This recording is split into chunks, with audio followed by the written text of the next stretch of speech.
O, sige, Draco, gupitan mo na siya. Wow, galing, may mga future ah. Wow.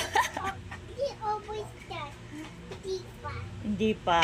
Oh, ay, galing naman. Anong gupit yan, nak? Gupit ng buhok. Anong ang tawag? Anong tawag yan? Wait! Galing ah. It's too small then. Very good ah. Sigurado yun sa totoong barbershop, di kayo gagalaw ah.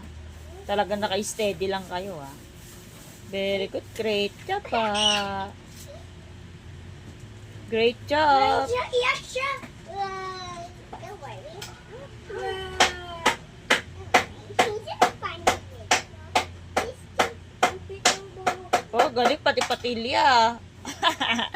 Galing ah.